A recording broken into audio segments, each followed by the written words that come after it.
Morphing AI morphing బాధితుల జాబితాలోకి ఎక్కారు మంత్రి శ్రీధర్ బాబు. మంత్రితో పాటు ఆయన సతీమణి మార్ఫింగ్ వీడియోని పోస్ట్ చేసి దుష్ప్రచారం చేశారంటూ సైబర్ క్రైమ్ పోలీసులకి ఫిర్యాదు చేశారు. దీనిపై కేసు నమోదు చేసిన పోలీసులు దర్యాప్తు కొనసాగిస్తున్నారు.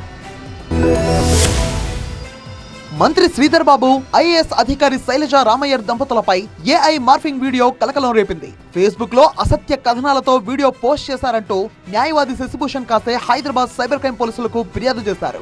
బీఆర్ఎస్ పార్టీ మంథని పేరుతో ఉన్న ఫేస్బుక్ పేజ్ లో మంత్రి శ్రీధర్ బాబు, ఆయన సతీమణి శైలజ రామయ్యర్ కాళేశ్వరం ఆలయం నుంచి అక్రమ నగదుతో వెళ్తున్నట్టు ఏఐ సాయంతో మార్ఫింగ్ చేస్తున్న వీడియో పోస్ట్ చేశారని ఫిర్యాదు చేశారు. అవినీతికి పాల్పడినట్లుగా తప్పుడు ప్రచారం చేశారని కంప్లైంట్ లో తెలిపారు. ఈ పోస్ట్ ద్వారా శ్రీధర్ బాబు ప్రతిష్టను దెబ్బతీశారని ఆరోపించారు. పూడారి సత్యనారాయణ గౌడ్, జక్కు శ్రావణ్లపై అనుమానం వ్యక్తం చేశారు. ఈ వివాదాస్పద వీడియోను వెంటనే తొలగించి బాధ్యులపై చట్టపరమైన చర్యలు తీసుకోవాలని విజ్ఞప్తి చేశారు.